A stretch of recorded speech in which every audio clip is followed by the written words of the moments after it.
बल्कि हमें मानसिक लाभ हो, और उसके साथ ही बड़ा ही गहन विषय कि हमें आत्मिक लाभ भी हो।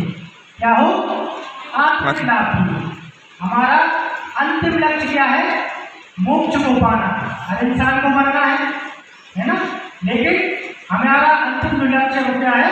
मोक्ष को पाना, अपना आत्म साक्षात्कार करना या ईश्वर की प्राप्ति करना, है ना, ये हमारा अंतिम लक्ष्य है। तो इस लक्ष्य को कैसे प्राप्त करें? योग के माध्यम से। तो हम चलते हैं अष्टांग योग पर। अष्टांग योग, अष्टांग माने 8। योग के 8 अंग महर्षि पतंजलि ने दिए हैं। महर्षि पतंजलि ने कहा है योग के विषय में, योग चित्त वृत्ति निरोधा, हमारी चित्त की वृत्तियों का निरोध ही योग है। तो उन्होंने इन चित्त की वृत्तियों का निरोध कैसे बताया है, किस प्रकार से करें? अष्टांग मार्ग बताया है, अष्टांग योग। तो अष्टांग योग का पहला जो प्रथम जो नियम है वो है यम। आप 8 के नाम लिख लीजिए। यम, दूसरा नियम, तीसरा आसन, फिर प्राणायाम, फिर प्रत्याहार, फिर धारणा, फिर ध्यान, फिर समाधि। क्या क्या हो गए? याद हो गए? यम, यम, नियम, आसन, प्राणायाम, प्रत्याहार, धारणा, ध्यान, अंतिम समाधि। आजकल क्या करते हैं लोग? सिर्फ एक्सरसाइज, उछल कूद, आसन, थोड़ा सा प्राणायाम, हो गया योग।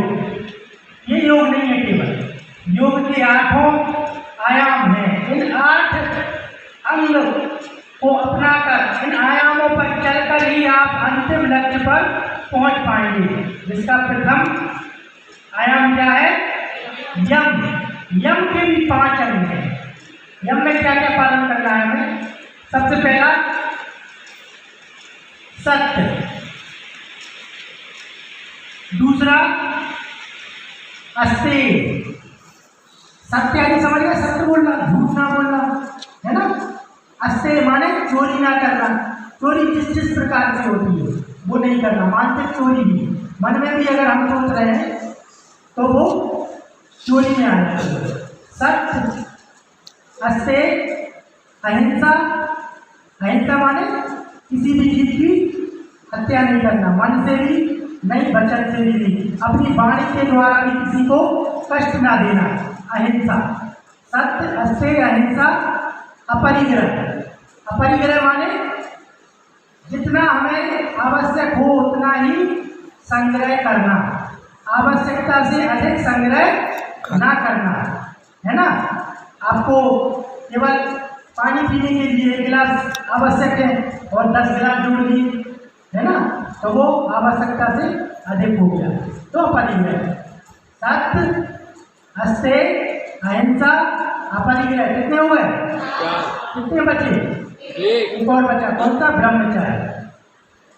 ब्रह्मचर्य का अर्थ है मन से, वचन से और कर्म से किसी भी प्रकार का हमें अनैतिक कार्य नहीं करना है।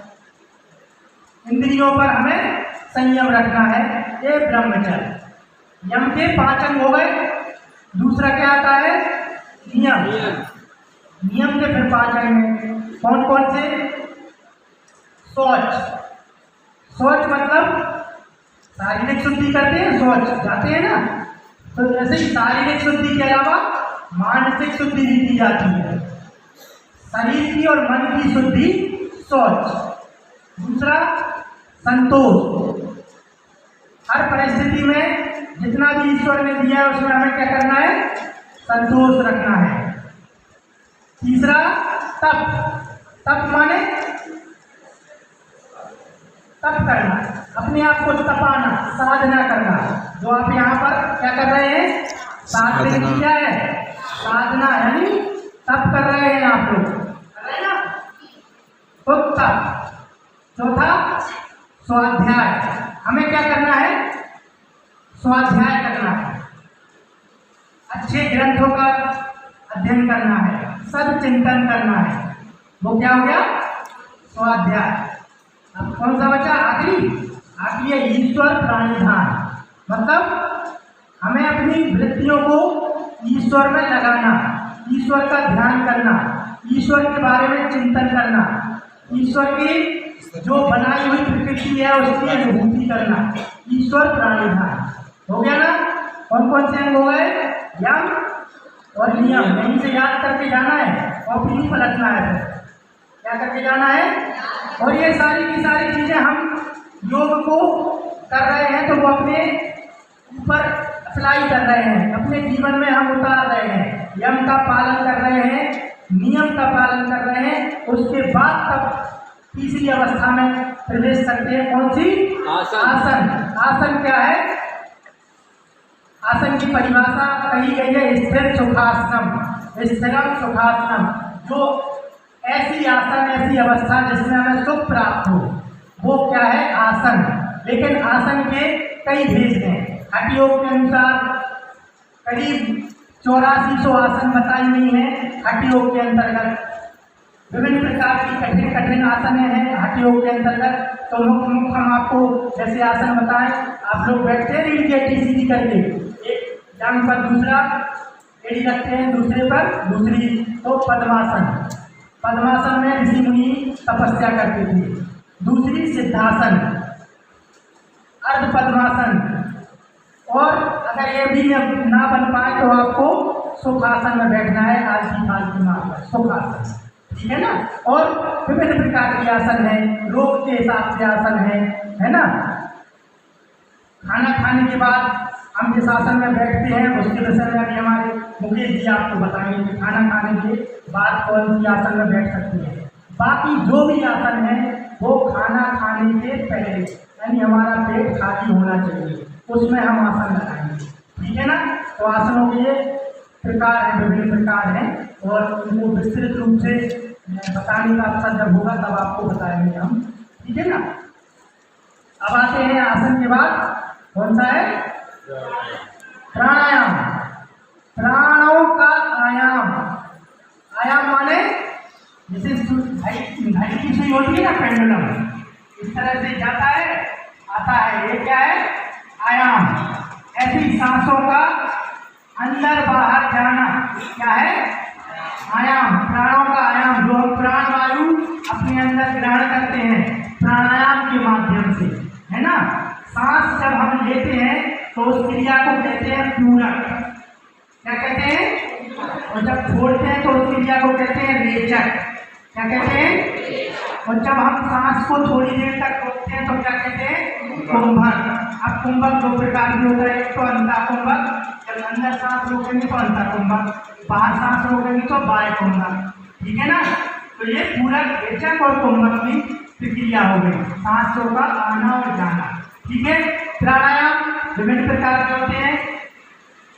धरती का प्राणायाम, कपालभाति प्राणायाम, अनुलोम विलोम प्राणायाम, नाड़ी शोधन प्राणायाम, उज्जाई प्राणायाम, और भी सूर्यभेदी प्राणायाम, चंद्रभेदी प्राणायाम, बहुत सारे प्राणायाम होते हैं जिनको करके हम प्राणवायु को अंदर लेते हैं और हम शरीर को स्वस्थ रख सकते हैं। और प्राणायाम के द्वारा ही हम अपनी चित्त की वृत्तियों का निरोध कर सकते हैं, अपनी इंद्रियों पर नियंत्रण कर सकते हैं, है ना। ऋषि मुनि हमारे जो थे उन्होंने प्राणवायु को खींच कर ही साधना में एक मुकाम हासिल किया था, एक सिद्धि हासिल की थी, है ना। तो प्राणायाम बहुत महत्वपूर्ण है। अब प्राणायाम के बाद क्या आता है?